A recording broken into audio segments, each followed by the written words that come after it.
Pengedar sabu lintas Pulau Jawa, Bali, dan Madura berhasil dibekuk jajaran Sat Narkoba Polres Badung. Dari tangan tersangka Darussalam, petugas berhasil mendapatkan barang bukti sabu seberat 75 gram dan juga 150 butir ekstasi.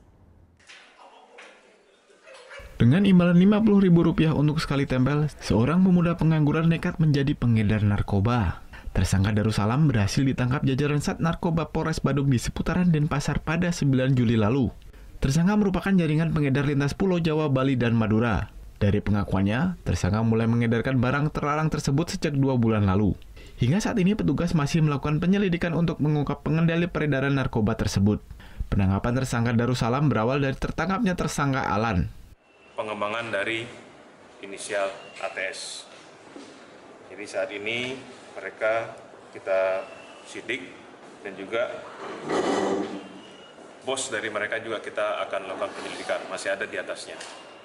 Jadi pengedar ini mendapat honor, kemudian mendapat upah sebesar Rp50.000 sekali tempel. Selain mengamankan tersangka Darussalam, petugas juga berhasil mengamankan tersangka penyalahgunaan narkoba lainnya, yakni Dewa Gede Jepriana. Dari para tersangka, petugas berhasil mengamankan barang bukti sekitar 80 gram sabu dan ekstasi sebanyak 150 butir.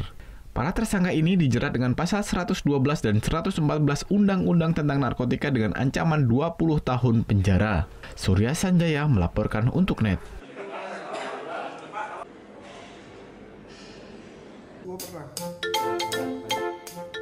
Nah, udah kan untuk beritanya? Jangan lupa di-subscribe, di-like, dan juga di-komen ya akun YouTube dari Net Bali.